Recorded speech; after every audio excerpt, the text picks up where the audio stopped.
chosen. And when I looked at the topic, I looked at the team of the church, it says that oh my God. It says about the power of the blame. But when I look at my topic today, it tells me who is to blame.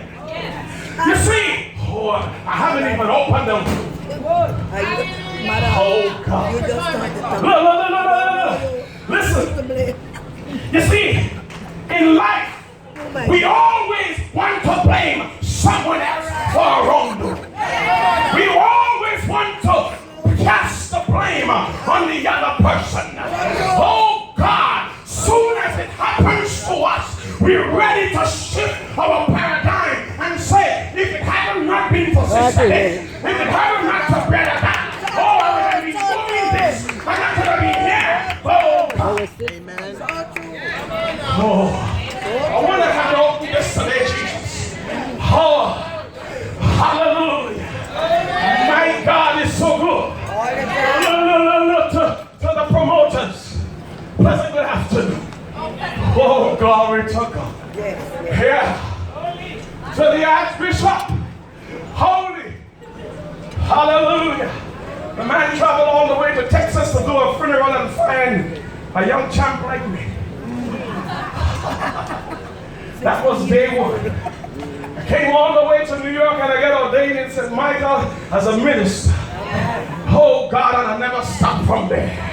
Because I know the goodness of God that is in me. Oh, to my esteemed Dr. Drakins, hallelujah, who's going to give us Roman service with the word. Amen. Hallelujah. But you see, in life, somebody got to cut the way. Yes. Somebody got to open the door. Hallelujah. And when the door is open, somebody got to follow. Hallelujah. Hallelujah. The problem is, once you get inside, what's going to happen with you? Oh God. You see, all through the Bible, saints of God, hallelujah, we find people playing one of the most oldest game in history. Pass in judgment and passing the blame on someone else. It's not a game that has just begun, but it started way back from the beginning of time.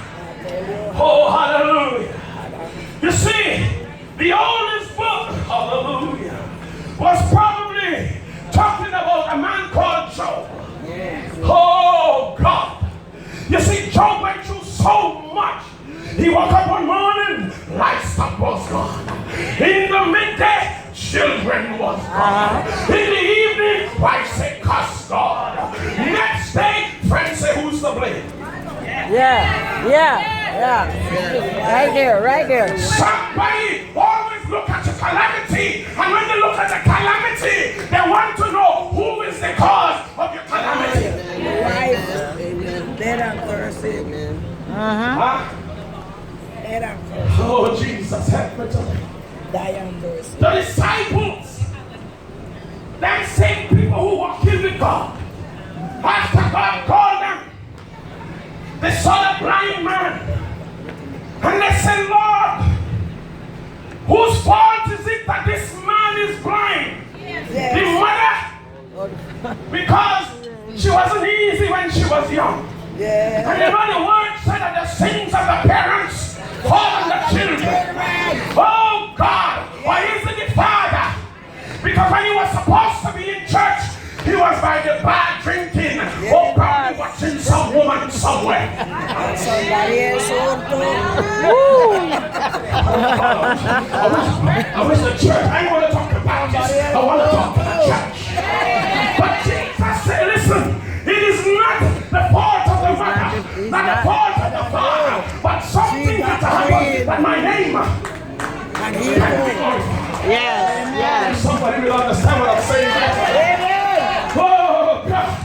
Hey, it didn't stop there. See, Jesus was on his father's business. Hey, he had just healed the woman with the issue of blood. And after healing the issue of blood, news came to him